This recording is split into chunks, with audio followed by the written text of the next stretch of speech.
Bueno, en este orden de ideas vamos a dar inicio a la sesión del día de hoy.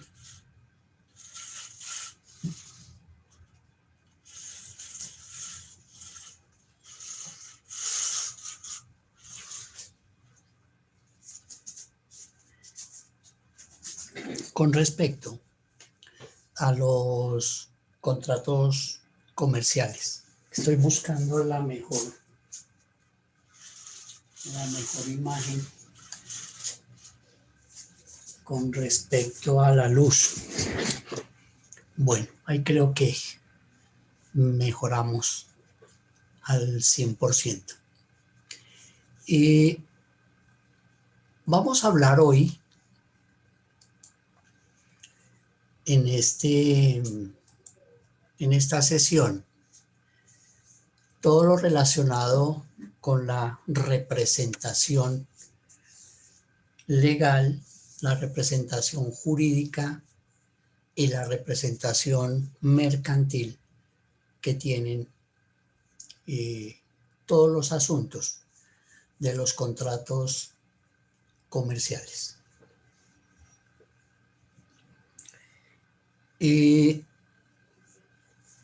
Tenemos aquí un título que es la representación voluntaria en materia mercantil y sanciones del negocio jurídico mercantil. Ese es el título introductorio del tema que nos ocupa para el día de hoy. Vamos a manejar un concepto y dice que el derecho civil no establece un criterio claro, expreso sobre la representación voluntaria, y esto viene desde el Código de Napoleón, el Código Civil alemán, quien consagra la representación como una figura autónoma e independiente. A la doctrina alemana se le atribuye la construcción de la representación como acto separado del contrato al cual se puede acompañar. Frente a esta lectura, podríamos definir que ese Código de Napoleón, algunos llamado el Código de Hammurabi, ojo por ojo, diente por diente, es lo que en la Edad Media empieza la construcción junto con la Edad Antigua, la Edad Media, más que todo la Edad Antigua, con todos los filósofos de la época como Sócrates, Aristóteles, Platón, que ellos fueron los constructores de grandes códigos que eran diseñados bajo 2 o 3 conceptos básicos, que era, desde el punto de vista filosófico, era la igualdad de las clases sociales. De ahí también tenemos a Carlos Marx. Teníamos también que esos derechos eran creados por estos filósofos bajo los conceptos del beneficio al rey y el beneficio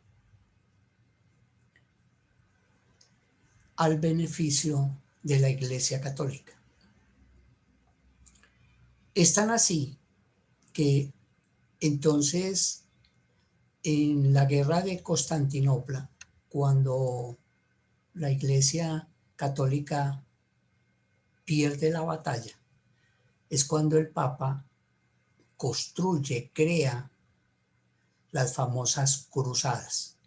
Y esas cruzadas no era otra cosa que unos ejércitos creados, entrenados, para combatir a todas aquellos individuos que iban en contra del rey o en contra de la Iglesia Católica. Y ahí nace entonces ese concepto que dice que si no estás con el rey, estás contra el rey. Y para la historia antigua vemos cómo el ejército Reich alemán fue el único que pudo combatir y vencer ese ejército de las cruzadas. Entonces, para el mundo moderno, para América, no es otra cosa que para la época es la aparición del paramilitarismo.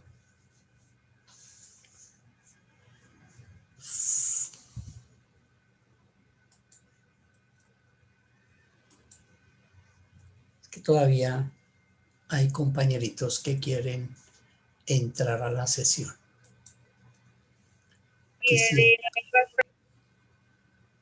Quisiera de pronto, es que bueno, que no necesitaran los estudiantes pedir permiso para ingresar a la clase, sino que ellos directamente pudieran entrar sin tener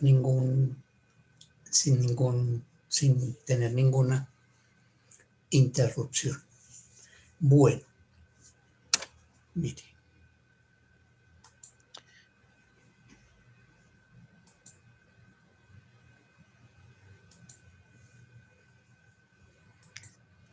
Doctor, de pronto dentro de las configuraciones de Zoom hay una opción que puede utilizar para que la gente ingrese sin necesidad de pasar por la sala de espera.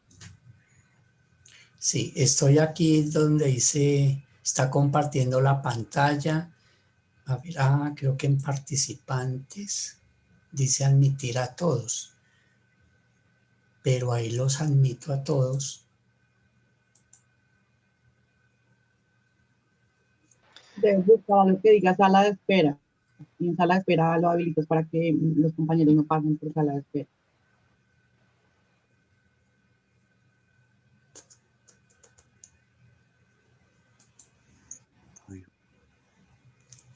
Aceptar automáticamente todas las solicitudes, le voy a dar clic ahí. Listo.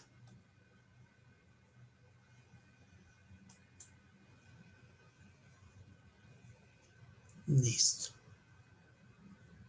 Ya estamos grabando la clase. Compartir sonido de la computadora. Aquí tengo que dice anotar.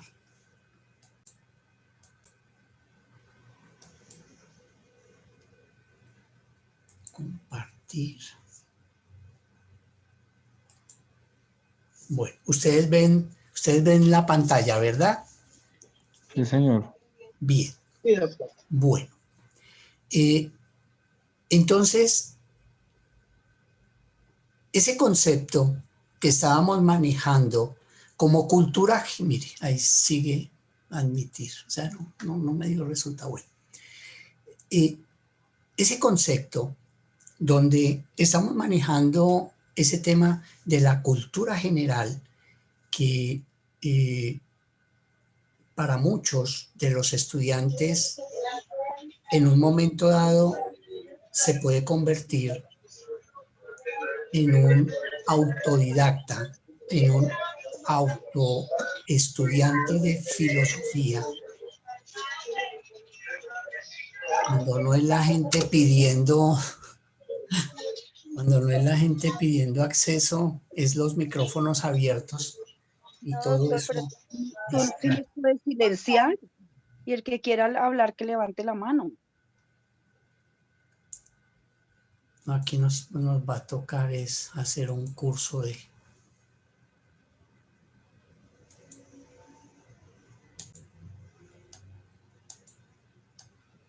más como disciplina que otra cosa. Bueno, bien. Gracias, Rocío. Estábamos hablando de ese tema. No, esto es una locura, nos va a tocar.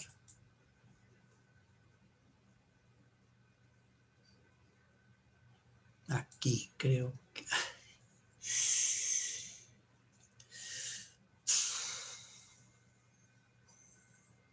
Tenemos 51 participantes ya. Creo que todos estamos en la reunión.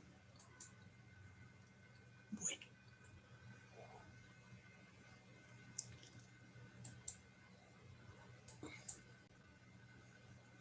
Listo. Vamos a tener paciencia y sacamos esto adelante. Yo les decía que este concepto meramente histórico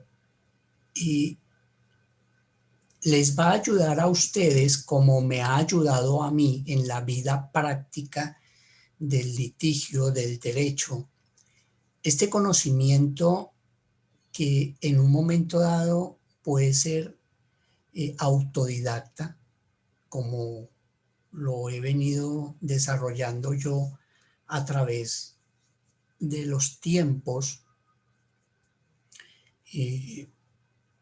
He manifestado que soy un estudiante de filosofía de forma autodidacta, porque esto lo conlleva a uno dentro del litigio a todo el tema de la oralidad. Por ejemplo, cuando nosotros tenemos que hacer los alegatos de conclusión, que es la parte final del proceso, donde nosotros tenemos que entrarle al juez desde dos puntos de vista, que es la parte subjetiva y la parte objetiva. Y aquí es donde el éxito o el fracaso del proceso puede tener fin en estos alegatos de conclusión. Cuando el abogado entra a hacer su alegato de conclusión, tratando de tocarle las fibras internas del corazón, de la parte subjetiva al juez, haciéndole una manifestación clara, expresa, precisa, contundente, referente al estado social que puede tener el individuo, como por ejemplo que no es una persona peligrosa para la sociedad. Y ahí hacer todo un gran resumen filosófico, subjetivo del cuerpo, del alma, del individuo al cual uno está defendiendo, podría tener un resultado final con mucha favorabilidad para él, en ese entonces, siendo el acusado. No es el condenado porque aún no han fallado, es el acusado. Poder pretender dentro de estos alegatos de conclusión desde ese punto de vista, construir esa imagen subjetiva que necesita el juez, que no ha sido desarrollada dentro del proceso, podría traer como consecuencia favorable para el acusado aminorar la pena. Entonces fíjense ustedes cómo este enamoramiento, porque no es otro concepto, uno necesariamente tiene que desde el punto de vista jurídico enamorarse de lo que va a hacer. Si uno no tiene amor por lo que está haciendo, es muy difícil que el resultado sea exitoso. Porque si yo voy a hacer algo que no me gusta, algo que lo hago por necesidad o lo hago porque hay que hacerlo, es muy diferente a las cosas que yo las hago por gusto, por placer, por enamoramiento. Y el derecho tiene esa connotación. Aquellas personas que se dedican a una jurisdicción en especial, y hacen sus especializaciones y se niegan a trabajar en otras jurisdicciones son personas de éxito porque están enamoradas de lo que están haciendo. Y ya tocando la parte objetiva, que es la parte del derecho propiamente dicha, esos fundamentos de derecho donde tiene que ver la normativa jurídica, por analogía, traer normativas de otras jurisdicciones para ser aplicadas al tema que yo estoy hablando. Ese fundamento de derecho desde el punto de vista de las sentencias, tener uno esa claridad suficiente, ese estudio, esa investigación para poder en ese alegato de conclusiones poder llevarle al juez con precisión una posible orientación de que el fallo pueda salir sí o sí favorable a mi prohijado, a mi cliente, a mi poderante, que son los términos jurídicos que se usan. Por eso esa herramienta, esa hermenéutica jurídica, que es la herramienta jurídica, cuando uno la sabe utilizar, ese lenguaje que uno debe utilizar frente al administrador de justicia en un momento dado, es la clave del éxito. Claro está que nosotros en la clase manejamos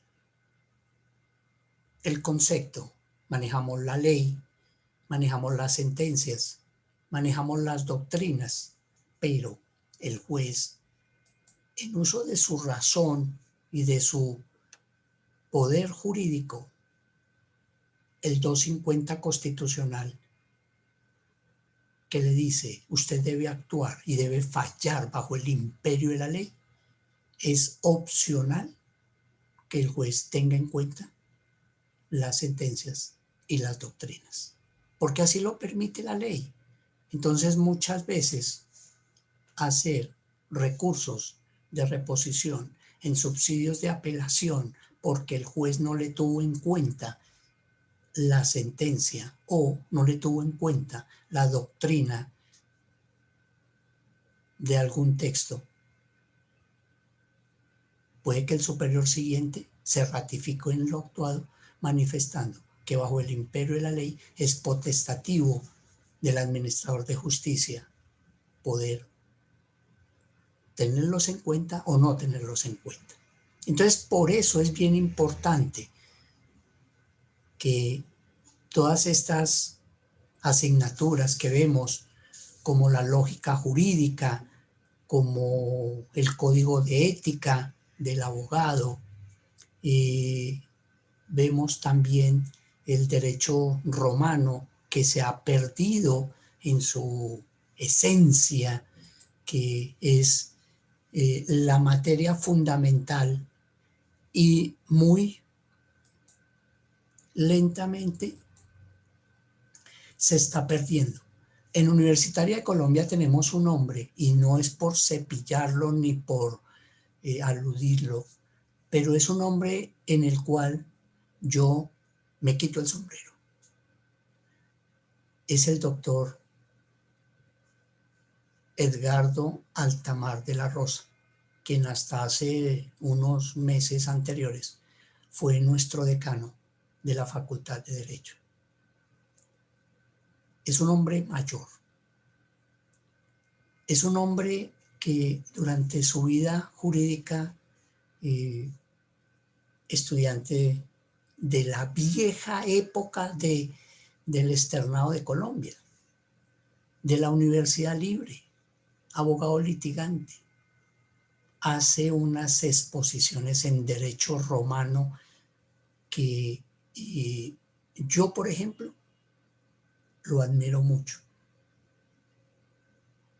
Soy su amigo personal, comparto muchos conceptos con él de una manera desprevenida, no con ese propósito de que uno también como litigante tiene la razón, y que porque uno es tan bien versado en los temas, quiere ser la voz cantante. Cuando se inician esos conversatorios con esas prevenciones, no llevan a ningún lugar. Pero cuando uno es desprevenido, habla con personas de ese talante, el aprendizaje es espectacular. Este hombre en derecho romano es una de las personas que son de lo más versado que tiene Universitaria de Colombia, como abogado de antaño, como abogado de hace muchos años. Obviamente que hoy día tenemos abogados, doctores con PhD, ya llegaron al tope máximo del escalafón a nivel titular de títulos y que en grado sumo es muy respetable, porque son hombres que se han dedicado al estudio, han llegado tan altos. Es tan así que hoy día los docentes universitarios en su mayoría deben ser máster en la ciencia o en la disciplina que quieran ejercer. Antiguamente eran que tuvieran el título del pregrado, podían ir a dictar la clase. Veíamos jueces de la República dictando contratos, hombres que se conocen el Código de Comercio y el Código Civil de pasta a pasta, que saben que en la hoja 250 hay un punto y coma en el antepenúltimo renglón, y querían que sus estudiantes fueran de ese conocimiento científico tal cual que no tuviera error una línea. Por consiguiente, ningún estudiante les pasaba. Ningún estudiante va a aprender un código cuando ese no es el amor que él tiene, porque él siente amor por el derecho penal, porque siente amor por el derecho laboral. Entonces, eran personas muy inteligentes en el manejo de esos códigos, pero no tenían la pedagogía para dictar el conocimiento científico. Entonces ahí se caía todo. Entonces pidieron que los docentes fueran especializados en docencia y pedagogía universitaria. Entonces aparecieron institutos haciendo diplomados. Aparece el SENA haciendo diplomados de 40 horas, 120 horas. Y esos docentes empezaron a quitar plazas a aquellos hombres que duramos por lo menos 2 años haciendo la especialización. Porque la especialización dura 1 año, pero el trabajo de grado, hacer la tesis y hacer la sustentación, tranquilamente se le puede llevar a uno entre 8 o 12 meses. Cuando es una universidad seria, cuando es una universidad que lo que está sacando son verdaderos maestros. Y he ahí por qué. Unos son muy buenos, se han dedicado a la cátedra, lo llevan por vocación, han ido por el mundo entero, han ido a Europa a hacer simposios en ciencias modernas como la andrología, que le permite que los docentes tengan esa cualidad de poder entender sus estudiantes, tener la facilidad de saltar el charco cuando el problema avecina, y en cambio de crear el problema, lo que crean es esa solución para que el estudiante se sienta satisfecho de lo que está recibiendo.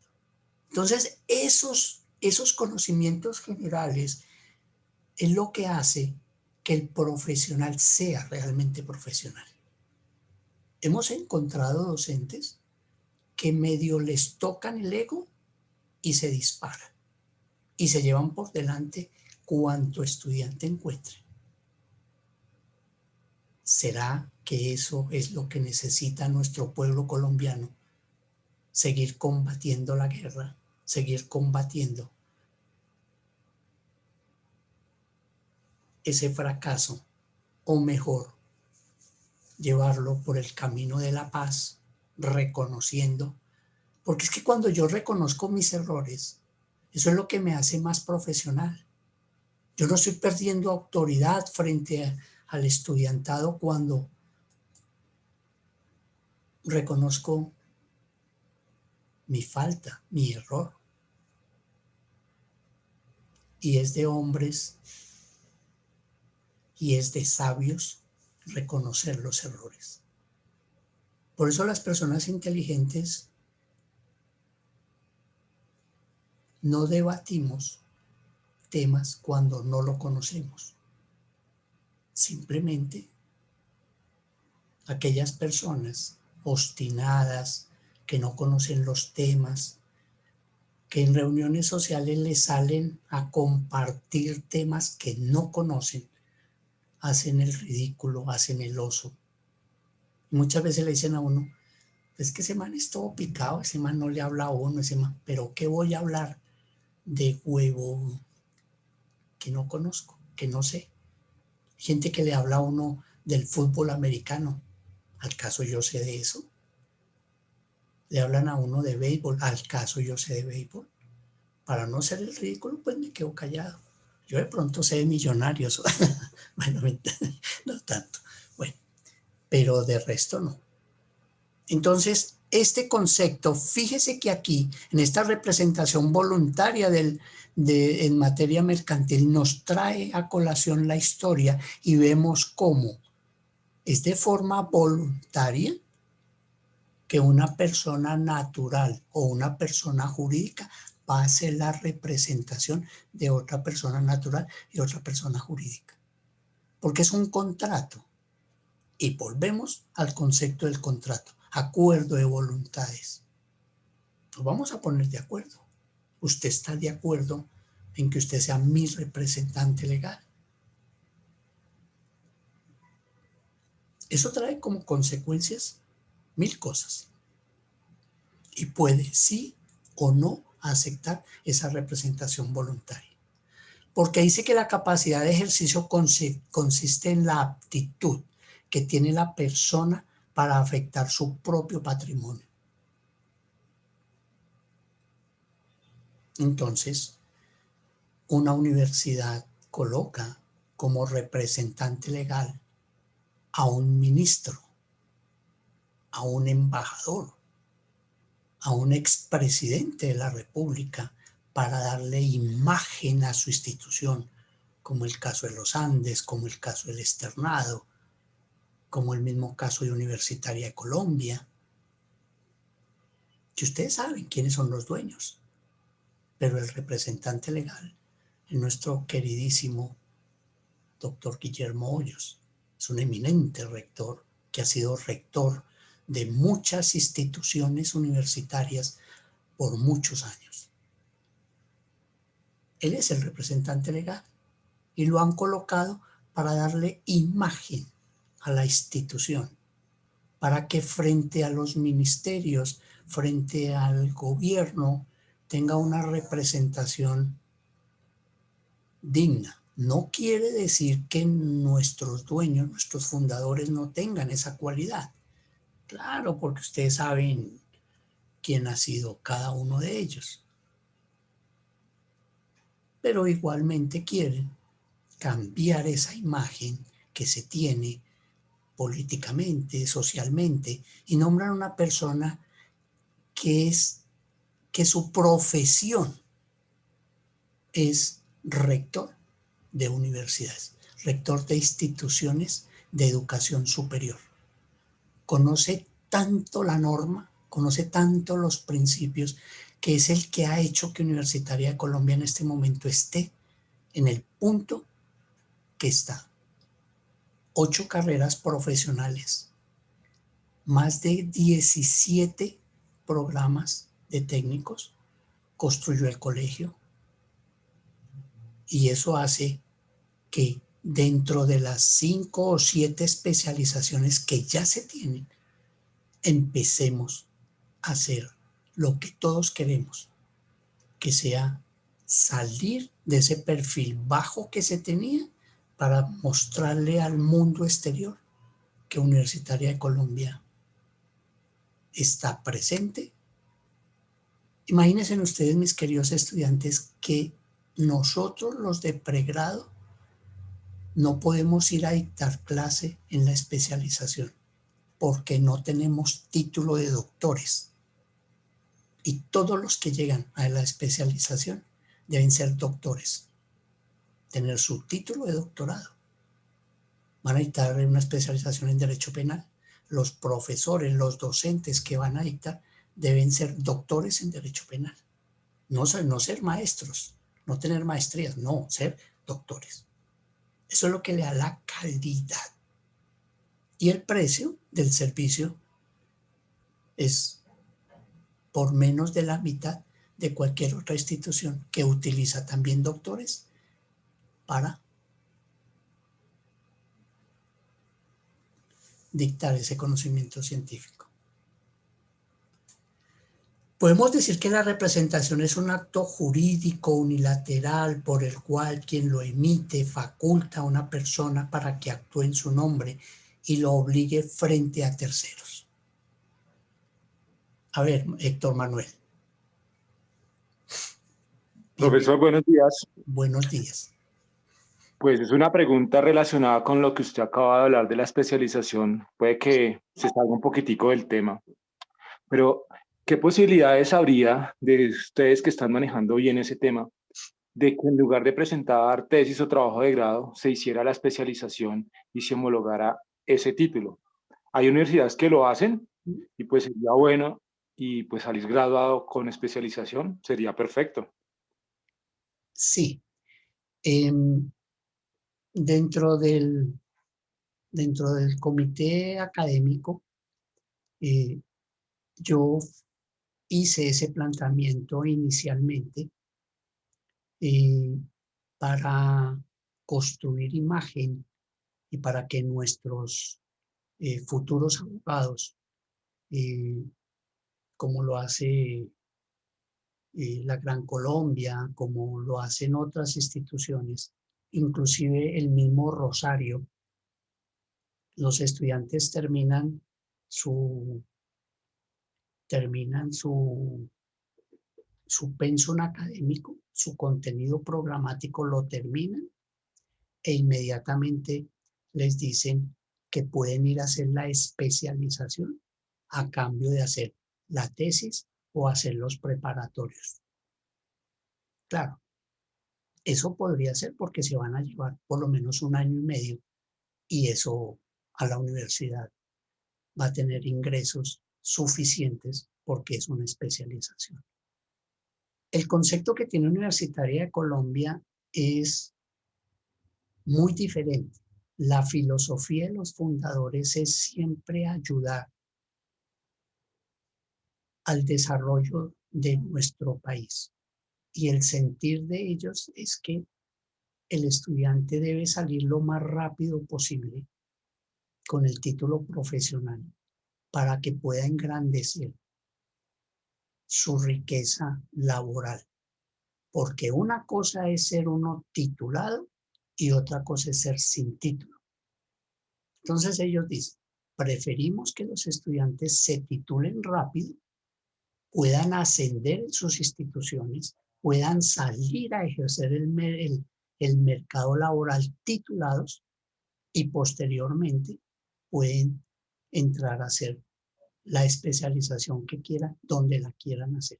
Pero lo importante es mejorarle el concepto de vida que les va a cambiar a los estudiantes cuando tengan su título profesional.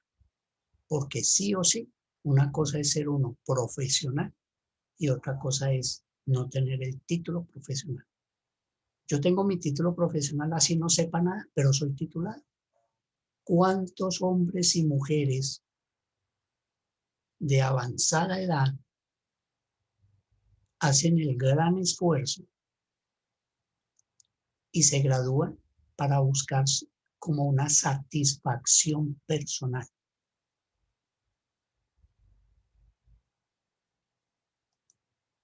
Y pueden decir, yo soy abogado. Así tengan limitantes en cuestiones temáticas, pero son abogados. Entonces, eso que tú planteas, Héctor Manuel, se hizo un estudio frente al querer de los estudiantes y se empezó a notar ahí. Fíjese usted que, por ejemplo, el semestre en Universitaria de Colombia financieramente está por el orden de 5.400.000. Eso sería el precio que deberían pagar los estudiantes. Y las directivas dicen, vamos a darles el 54% de la beca a los estudiantes y solamente paguen 2.400.000, los de hoy, los de ahora. Y con eso se han sostenido. Fíjese que en la pandemia tenían esa caja tan brillante que no despidieron a un solo obrero, no sacaron a un solo docente, no sacaron a ninguno del área administrativa. Los docentes que salieron eran porque eran muy eminentes en la presencialidad, pero no sabían manejar sistemas. Y aquí el que no sepa de sistemas, fuera. Porque la virtualidad cambió esos 360 grados a la educación. Entonces, por eso, estas políticas que ellos construyen siempre están encaminadas a ese beneficio hacia los individuos. Claro, que ellos se benefician, claro, sí. Y si no, no sería negocio. Si no, esto no sería un negocio. ¿Que hay beneficios? Claro, los hay, todos los que usted quiera. Que tienen otras cosas en contra. Sí, yo se lo he dicho a ellos públicamente, que el genio de ellos es lo que se tira todo, porque administrativamente el tema funciona. Y uno ve la favorabilidad hacia los estudiantes. Claro, si yo voy a pedir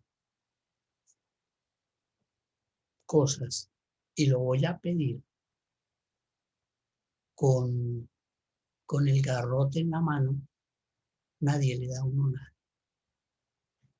Pero si uno va como debe ir, a pesar de que yo tengo el derecho de que me den eso, pero lo sé pedir, lo va a obtener. Pero si llegan con la grosería y la patanería por delante, créanme lo que nadie, en ninguna parte, le va a otorgar las cosas. Y se lo dije a ustedes, por ejemplo, el día lunes que fui al juzgado. Yo cumplí con el requisito, pero si yo llego dándomelas de artista, de patán, de grosero, de altanero, pues el policía me la empieza a montar en la entrada. Porque el policía va a decir, ¿y este de qué se las está creyendo? Pero si uno llega amable, todo el mundo le sonríe, todo el mundo le abre el paso, todo el mundo le otorga. Ese es un consejo que un abogado que ha tenido que enfrentarse a los ogros más ogros de jueces de este país. Y no les voy a decir que porque yo tengo ese sentido de amabilidad, sea gay, o que por eso la gente tiene que otorgarme las cosas. No, es que la cordialidad abre la puerta. Yo tuve oportunidad de llevar un proceso con el presidente de Azonal Judicial, que es un juez próximo a pensionarse, juez penal, toda la vida ha sido juez penal, que ustedes lo ven y es de una barba blanca. Se parece a Carlos Marx. De hecho, le dicen Carlos Marx. Pero qué tipo tan eminente para llevar esas audiencias y no permitir que los abogados o que los fiscales hicieran lo que quisieran en sus audiencias. Porque las audiencias simplemente se volvió un juego donde el que quiere ir va y el que no quiere no va. Y simplemente se excusa porque así lo dice la ley. Y un proceso que puede durar 6 meses dura 6 años. Este hombre no permite eso. Por eso es el presidente de Azonal Judicial, ahí en Palo Quemado. Bueno, listo, Héctor Manuel. Si vas a hacer la especialización, bienvenido. Entonces, dentro de ese poder decisorio que va adquiriendo el representante, debe ser mediante procesos escritos, mediante mandatos, mediante contratos escritos para hacer esa representación. Como acto jurídico, que es la representación, es unilateral, es una persona. El representado emite su voluntad, concediendo a una persona determinada la facultad de realizar a su nombre, como lo vamos a ver en el siguiente ejercicio.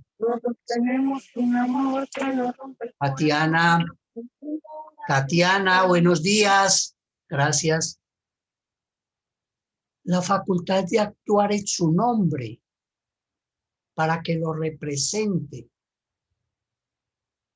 en los actos mercantiles, en hacer todos los negocios, en las tomas de decisiones, representarlo jurídicamente ante los entes del Estado. Y allí, entonces, aparecen los tipos de representación. Esos tipos de representación pueden ser la representación legal, y esa representación legal tiene 2 tipos, que se pueden hacer por poder especial, amplio y suficiente, y que debe ser autenticado ante la notaría. Ahora, de acuerdo al 806 de la pandemia, no se necesita la autenticación y se va... Doctor, perdón, un momentico, buenos días. ¿Usted me podría, por favor, dejar ver la diapositiva anterior? Un momento, que me faltó un segundito. Bueno.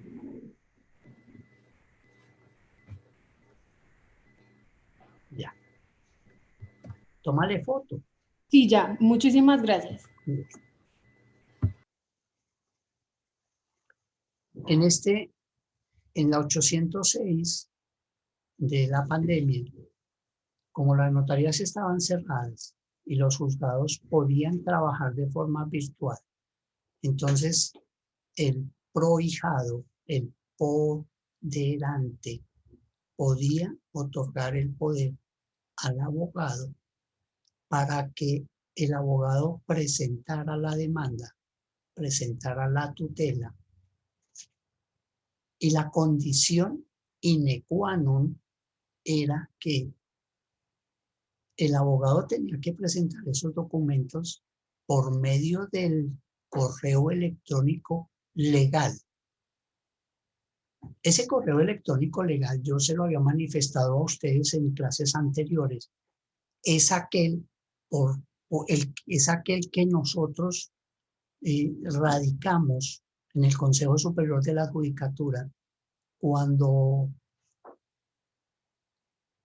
hacemos los documentos para que nos expidan la tarjeta profesional. Ahí aparece una identificación de notificación jurídica. Entonces aparece la dirección del abogado y aparece el correo electrónico. Ese correo electrónico es el correo oficial por medio del cual el abogado puede presentar la demanda, puede aceptar el poder y enviar los documentos por ese correo. En cualquier momento le pueden rechazar la demanda, le pueden rechazar el poder, porque oficialmente no lo reconocen como el poder, como el correo electrónico oficial del abogado. Entonces nosotros no podemos estar cambiando de correo electrónico permanentemente, a no ser que en su debido tiempo hagamos el registro en el Consejo Superior de la Judicatura, entramos al internet y ahí cambiamos el correo electrónico. Pero si no lo ha cambiado, debe usar el correo electrónico. Por eso hay estudiantes que de alguna manera logran conseguir mi correo de notificación judicial y por ahí me envían los trabajos. Entonces yo les digo, no me envíen por ahí nada, porque es que por ahí yo no reviso eso. Yo creo un correo exclusivo para ustedes, para darles esa importancia, para que la información no se pierda. Claro, yo tengo 2, tengo 3 correos que utilizo para mi trabajo y ustedes son parte de mi trabajo y a ustedes les doy la importancia creándoles un correo especial para ustedes y ahí nadie se puede salir. Si lo envió, ahí está. No hay otro correo válido para atender los estudiantes de contratos comerciales. Entonces, en ese poder que estamos hablando, es un poder especial, amplio y suficiente, que debe ser notariado. Ya nosotros hemos rayado el por qué ese tipo de documentos como el poder, las firmas de los contratos, preferiblemente deben ser autenticados para que nosotros podamos ver jurídicamente realmente con quién estamos negociando. Dicen los abuelos, caras vemos, corazón no sabemos. Y así nosotros tengamos los contratos autenticados, tengamos los documentos autenticados, el que lo quiere robar a uno lo roba. Porque esa es la vida esa es la vida del delincuente. Tener conocimiento para poder aprovecharse de las voluntades, del concepto de la buena fe de las demás personas.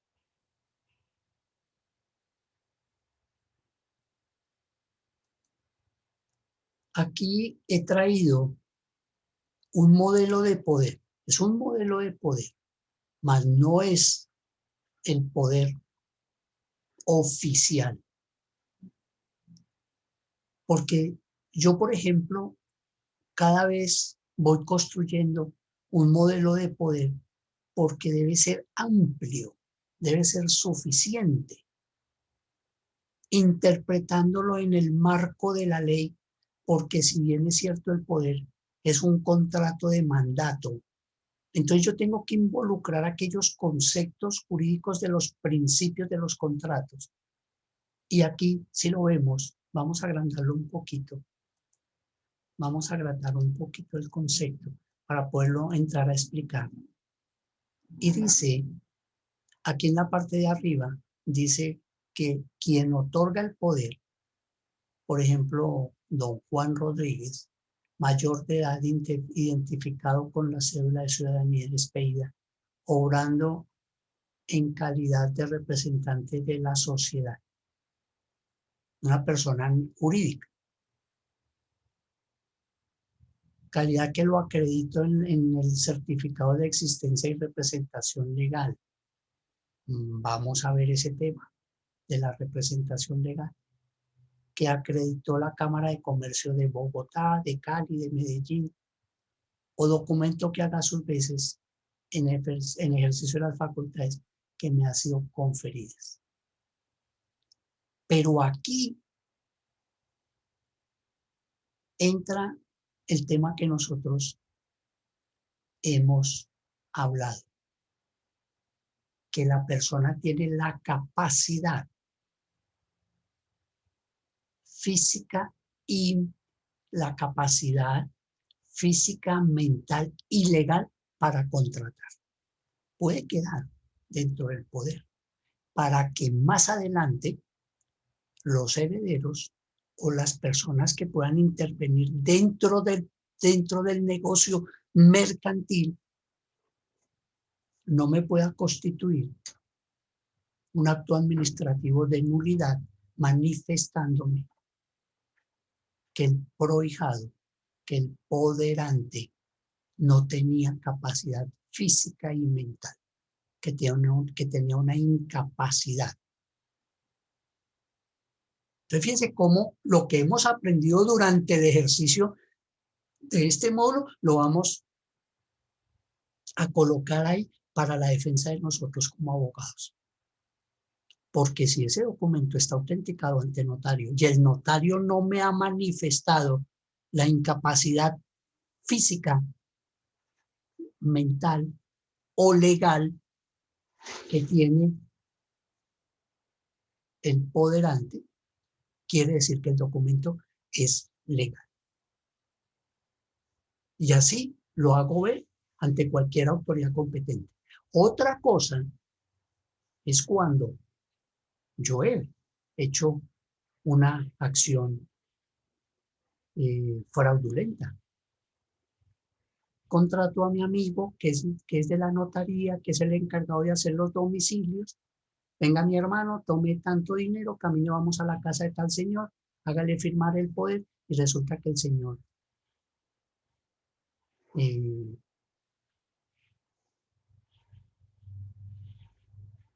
tiene síndrome de Down, tiene cualquier enfermedad de tipo mental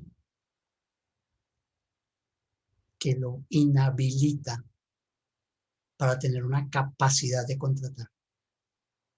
Y ahí estoy haciendo una conducta punible que más adelante, dentro de una posible demanda, la contraparte del proceso me puede tener unas tachas de falsedad para que el juez compulse copias a la fiscalía y me inicien un proceso por falsificación de documento público y privado. Fíjense ustedes hasta dónde empieza la gravedad de la mala fe. Y ayer hablábamos que en los contratos, cuando aparecen las conductas punibles, necesariamente se requiere de la intervención de la jurisdicción penal. Y explicábamos ampliamente el tema de cómo hacer que ese tema penal sea realmente investigado y acusado por el fiscal ante el juez para que surta el efecto necesario. Porque si no, tranquilamente el investigador de la fiscalía va a decir, este es un contrato civil, debe irlo a ejecutar en la jurisdicción civil. Entonces aquí nace esa parte que hemos estudiado. Fíjense que, ¿para qué estudia uno tanto? Para poderse defender. Y nosotros los abogados, yo lo he metido allí para mi propia defensa. Porque más adelante me van a decir, no, pero ¿cómo se le ocurre? Es que mi papá no tenía capacidad. ¿Quién me la autenticó? El notario. Entonces vaya, quéjese al notario. Y ahora le proceso al notario. Y si me van a llamar a mí, con pie juntilla, tengo la certeza de que eso fue así. Y actué de buena fe. No hay lugar a equivocaciones, porque si el notario ve que la persona tiene una discapacidad, pues no le autentica el poder, no le autentica el contrato, porque la persona aparece con una anotación porque fue condenado por un juez penal o simplemente la Superintendencia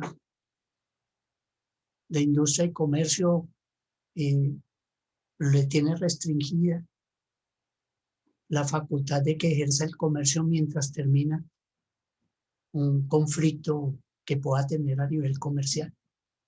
Y son ellos los que le dicen a los notarios a través de la oficina de registro notarial que esas personas no se les puede dar vía libre para que hagan esos contratos. Y aquí entonces le dan ese poder amplio y suficiente al abogado que se puede identificar civil con el número de la cédula y profesionalmente con el número de la tarjeta profesional. Y dentro de ese poder, este poder especial, amplio y suficiente, debe quedar escrito cuál es la facultad, por qué se expresa. Este poder es para ejercer una sola actividad, para que el abogado presente derechos de petición, tutelas, demandas, recursos de apelación, recursos de reposición con subsidio de apelación, impugnación de tutelas, frente a la ejecución de un contrato de leasing, de un contrato de adhesión, un contrato de arrendamiento, un contrato de compraventa de vehículos, un contrato de prestación de servicios. Entonces está estipulado específicamente para qué le están dando el mandato al abogado. Es para eso, solamente para eso. No le están diciendo a que haga más de lo que tiene que hacer, sino ese es el mandato que él tiene. Por eso dice que es amplio y suficiente. Entonces tenemos que ser muy amplios en lo que estemos escribiendo dentro del poder para que no hayan limitaciones. Y más adelante las vamos a ver. ¿Cuáles pueden ser esas limitaciones del poder? Entonces dice que además queda facultado para recibir. Y no escriben más, recibir. Y aquí viene un palo en la rueda. Es cuando, por ejemplo, nosotros vamos a cobrar un título judicial en el juzgado. Entonces llegamos a la baranda del juzgado y le decimos al que atiende, vengo a recoger el título judicial, vengo a que me entregue el título judicial del señor Rodríguez.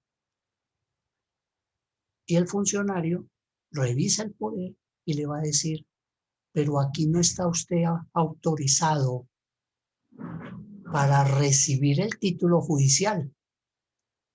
Aquí dice recibir, pero de forma tangencial, general, pero específicamente como lo dice el poder, que es un poder amplio y suficiente, no dice que usted puede recibir el título judicial.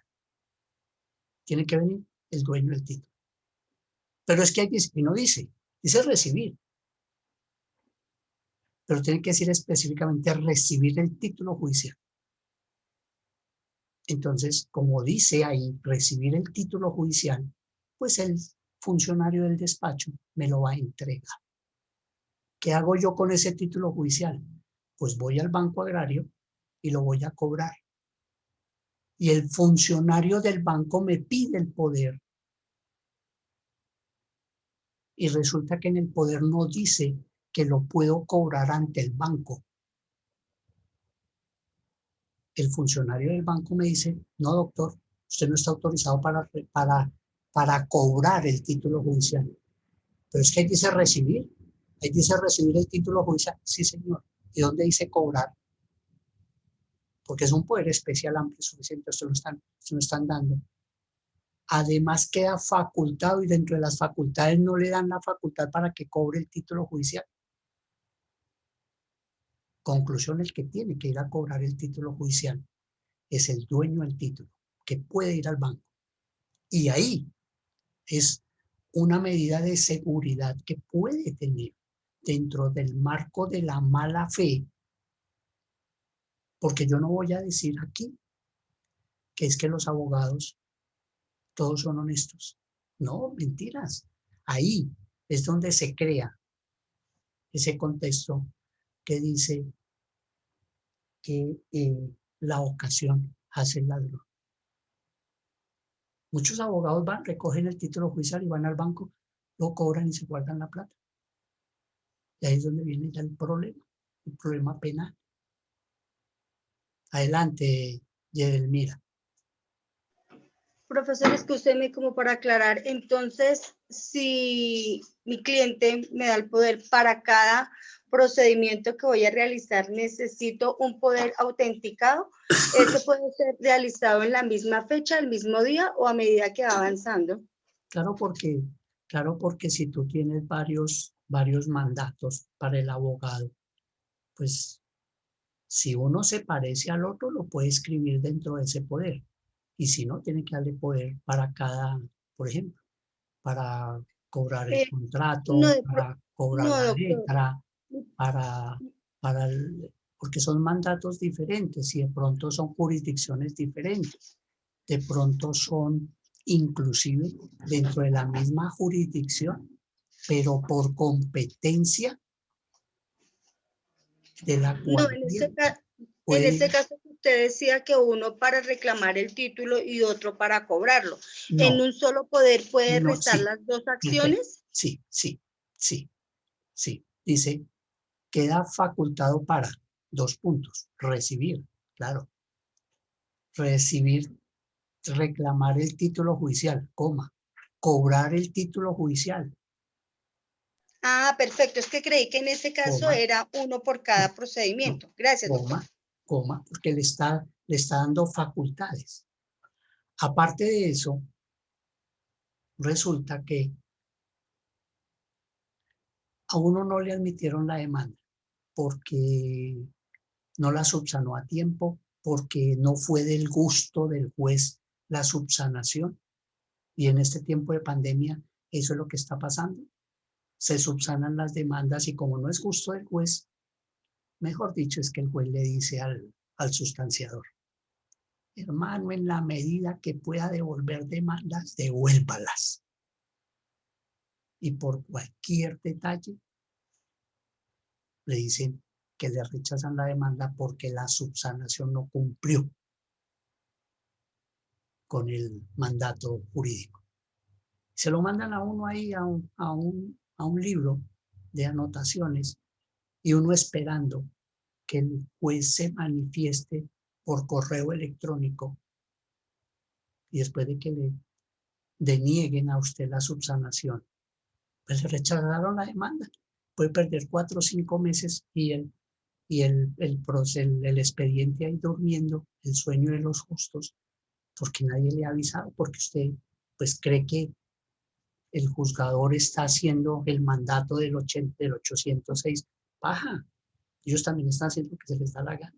Entonces tienen que estar en la juega, en la página, esas páginas caídas, no le dan la información, usted a quién llama, usted a quién busca, porque eso es lo que está pasando, esa es la locura. Entonces, este poder, donde lo está facultando además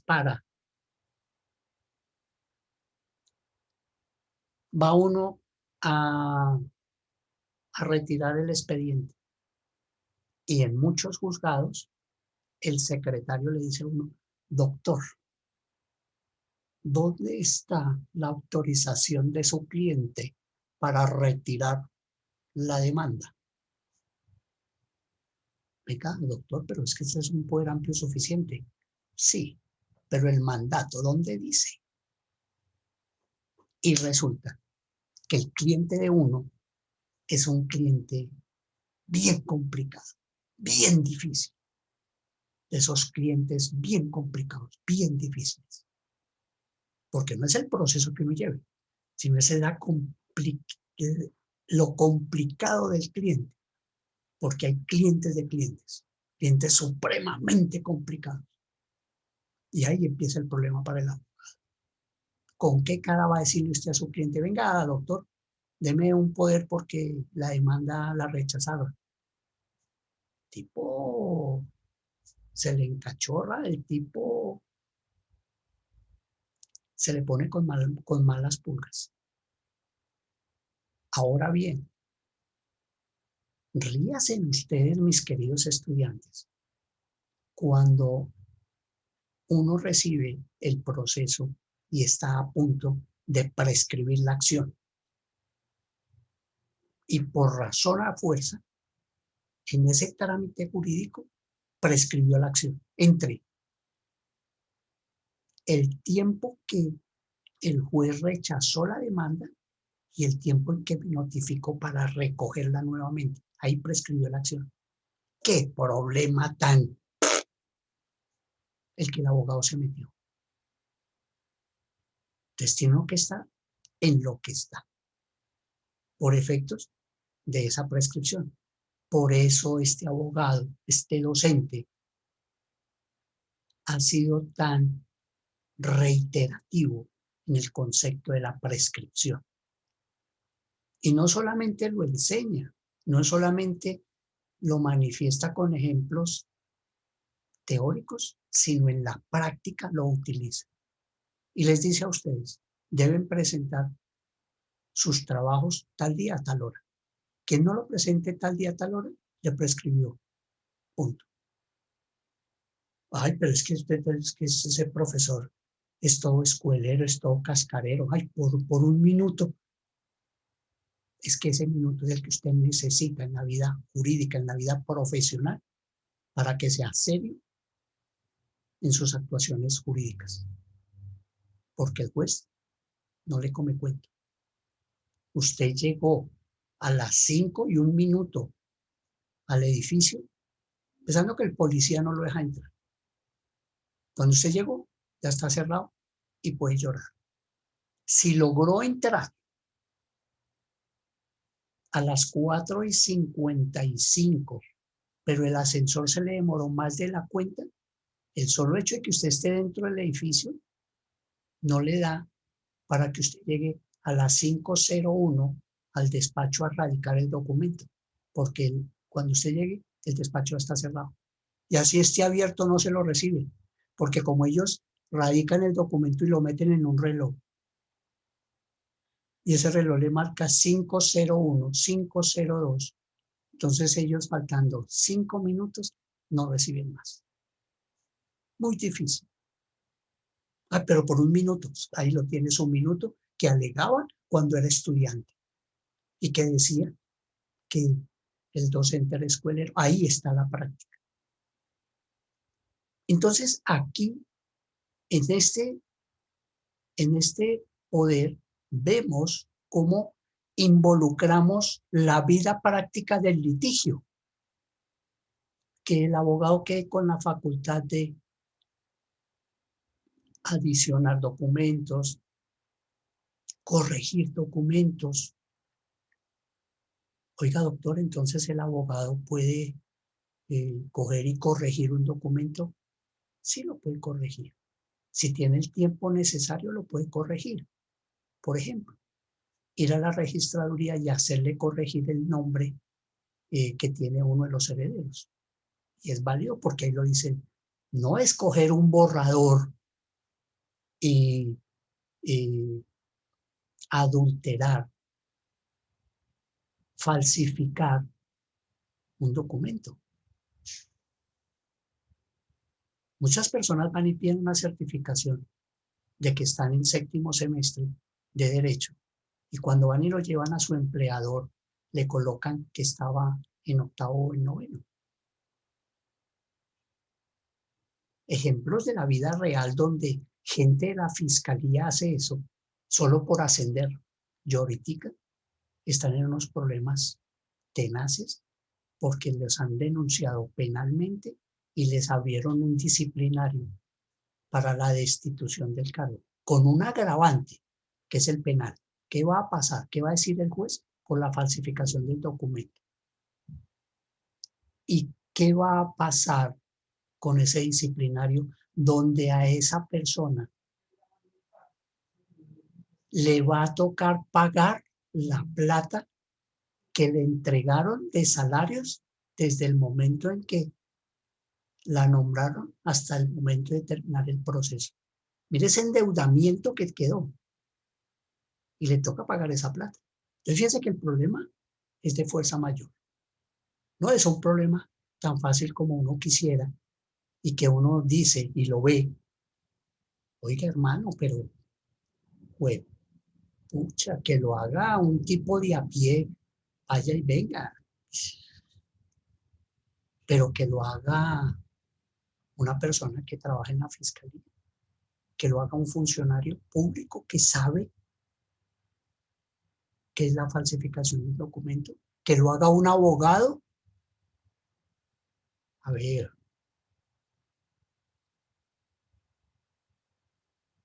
eso es lo que ustedes tienen que aprender. Y por encima de lo que sea, ustedes no le pueden vender su libertad a nadie. Ustedes no le pueden vender el alma al diablo. Porque muchas veces le dicen a usted, venga, abogado, es que si nosotros le colocamos aquí un cerito a esto, nos tapamos en plata, nos llenamos. No, porque usted no estudió para ser un ampón. Usted estudió para defender la justicia. Y les explicaba cómo a uno el diablo lo está tentando permanentemente. Y uno tiene que vivir feliz. Así no sea, así sea sin plata, pero vivir feliz. Y no estarse escondiendo y pagando esconderos a peso simplemente por dárselas de artista. Entonces, eso no lo pueden hacer dentro de estos poderes para evitarse esos problemas.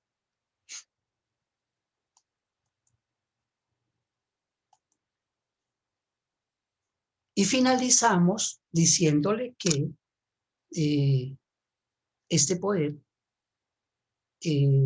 está contemplado dentro del artículo 74 del Código General del Proceso. Podemos hablar del 74, podemos hablar del 77 y le pedimos al juez o al administrador de justicia que nos dé la personería jurídica. Porque ese 74 habla de las obligaciones del abogado. Y de pronto, ahorita en pandemia, hacemos referencia al 806 del 2020, referente a ese nuevo cambio, esa reforma que hubo por efecto de la pandemia. Doctor, ¿y qué es otorgar la personería jurídica?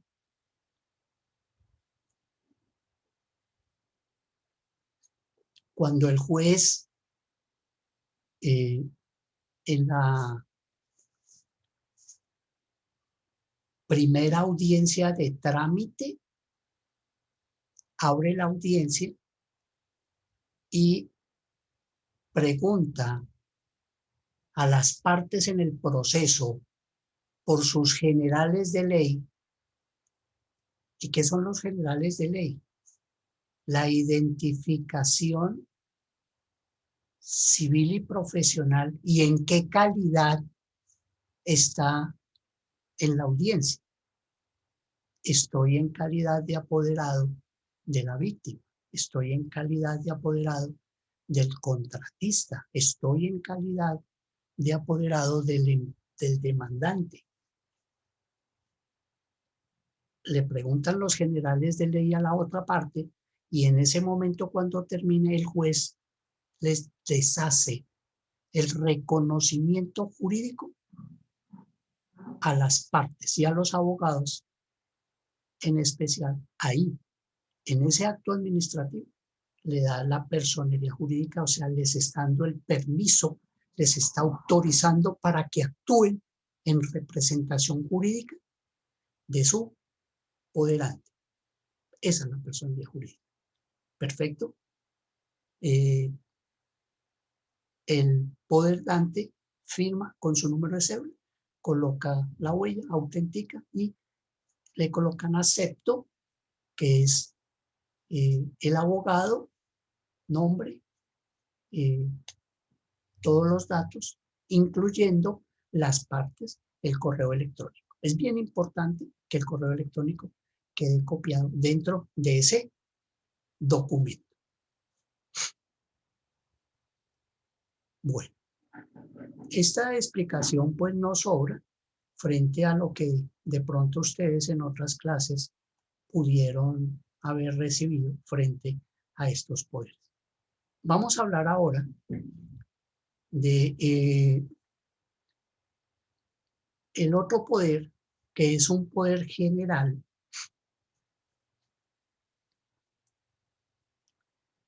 Ese poder general es muy parecido al poder especial, pero este poder general, la diferencia entre el especial, que debe tener la presentación personal en la notaría, el poder general se debe hacer en escritura pública. Entonces ese poder general es el que le pueden otorgar al rector de Universitaria de Colombia para que actúe en todos los asuntos jurídicos,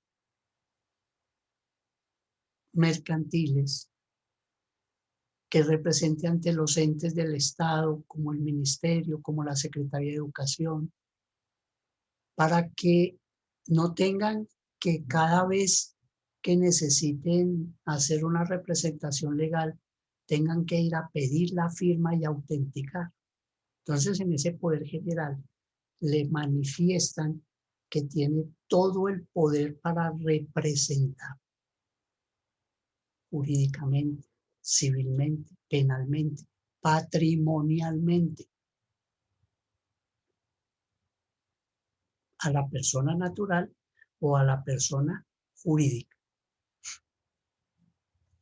En el artículo 2156 del Código Civil dice que si se da para todos los negocios del mandante, es general. Ahí lo dice, es general. Y lo será igualmente si se da para todos con una o más excepciones determinadas.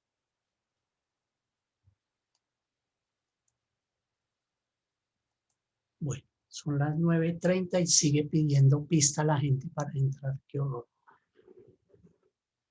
Entonces, ¿cuáles podrían ser las excepciones? Tanto en el poder especial como en el poder general.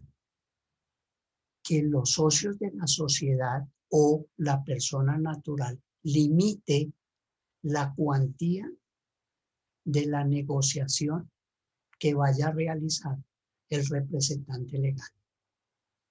Porque como va a tener ese poder para negociar, para hacer negocios, entonces la sociedad, los socios de la sociedad le pueden decir, lo pueden escribir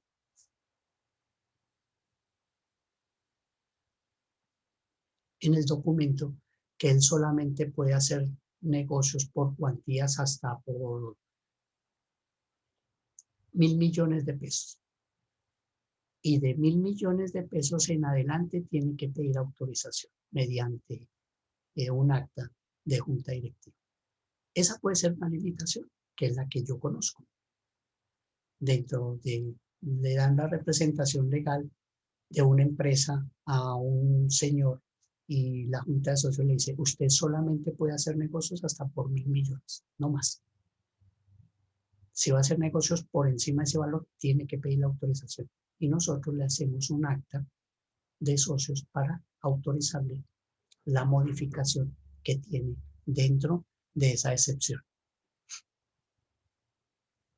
El poder general, pues dice la norma que también se conoce como amplio y suficiente, de manera que el apoderado queda facultado para representar su poderante en cualquier negocio o para hacer cualquier negocio. Así, un poder general permite al apoderado vender, comprar, hipotecar, arrendar, renunciar, transigir, en fin, tomar cualquier decisión respecto a los negocios del poderante. Esos son los riesgos que se corren, porque muchas veces los representantes legales de las empresas son igualmente socios, pero hay momentos en que ninguno de los socios tiene esa facultad. Entonces necesitan nombrar una persona que tenga títulos para que le dé mayor impulso a la calidad y a la imagen institucional. Mire el riesgo. Bueno. ¿Preguntas hasta ahí?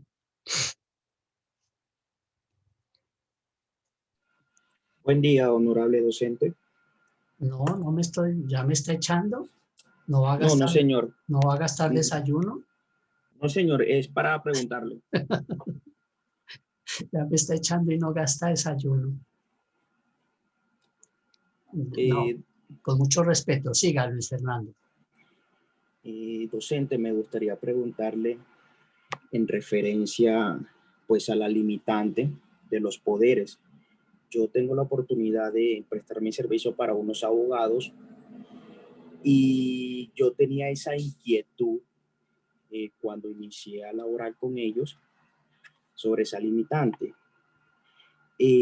Pero ellos tienen una forma particular de, como me dicen, como me expresan ellos, de superar esa limitante, es colocándole siempre al poder a lo último la palabra y otros o los demás actos para desarrollar o llevar a cabo el proceso. Es decir, ellos muchas veces no estipulan, digamos, realizar derecho de peticiones, pero como está y los demás actos para desarrollarlos, ellos terminan haciéndolo y no sucede nada, como es en el caso de retirar el expediente. Muchas veces no está escrito expresamente en el poder, pero retiran el expediente subsanándolo con ese término y los demás actos para desarrollar el proceso. Entonces me queda esa inquietud con todo lo manifestado con usted ahora en clase. Sí, Luis Fernando. Si usted supiera que cada juzgado, entre comillas, tiene su propio código de procedimiento, se aterrorizaría. Porque como me dijo alguien ayer, es que usted todavía está muy joven en el litigio.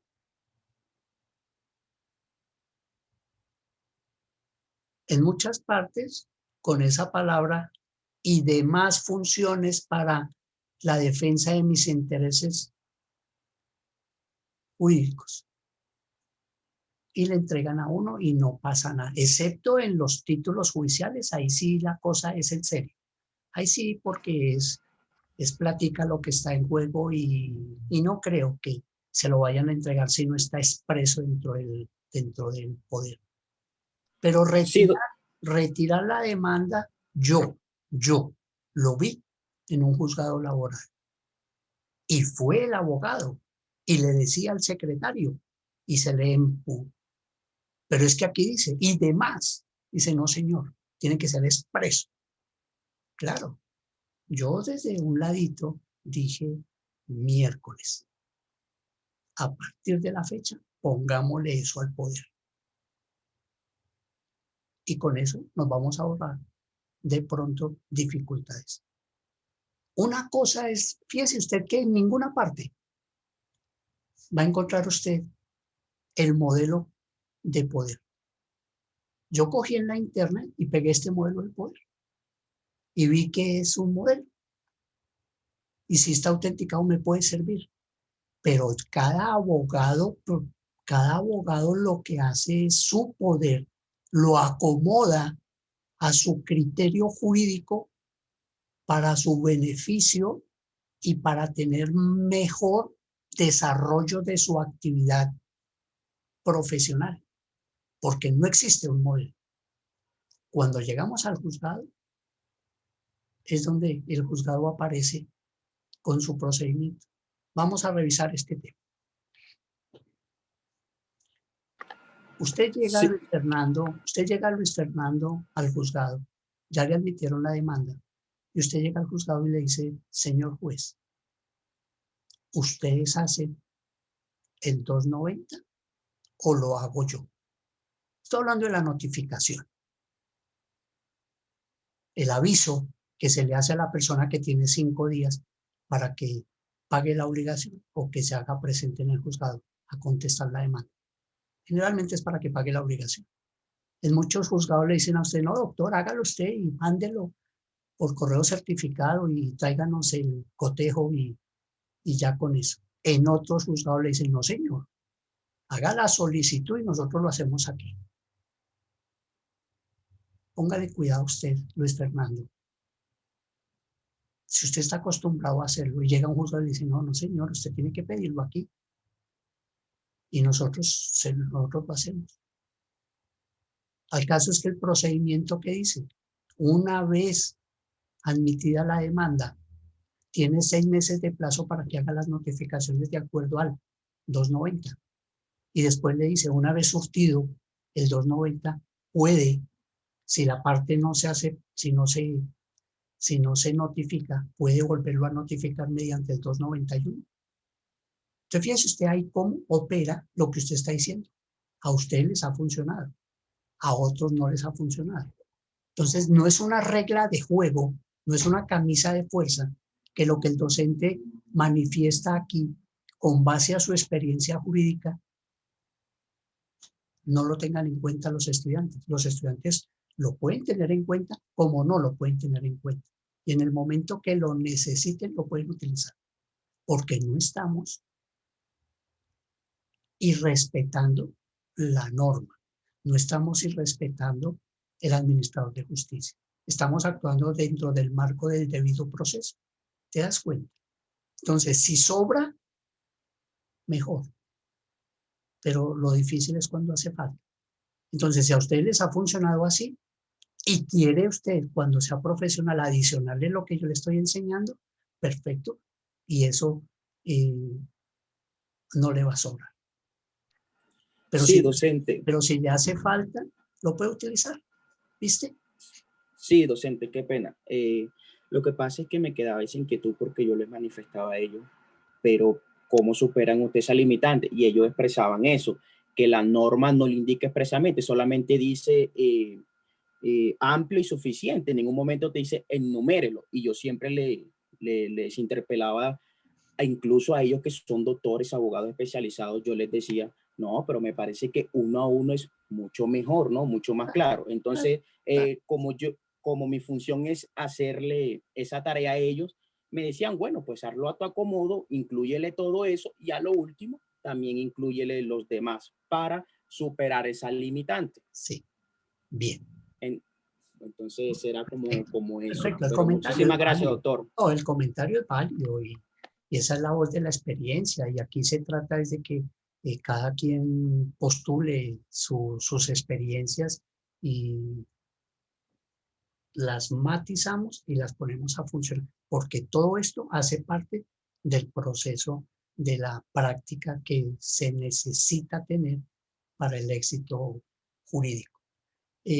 Bueno, es que este tema es tan lindo, tan maravilloso.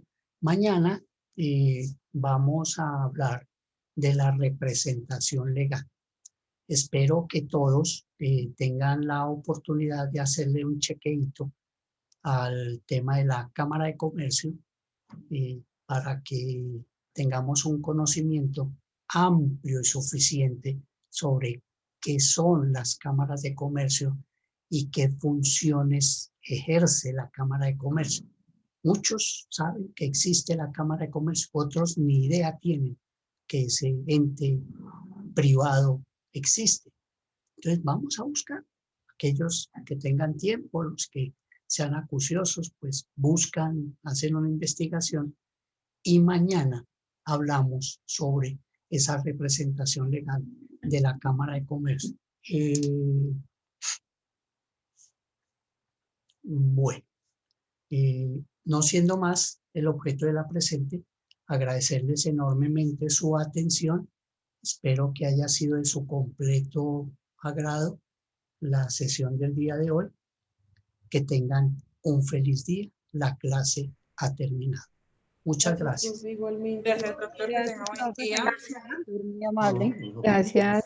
Con mucho gusto. Con mucho gusto. Gracias, Feliz día. doctor. Que tenga buen día. Lo mismo. Feliz día para ustedes.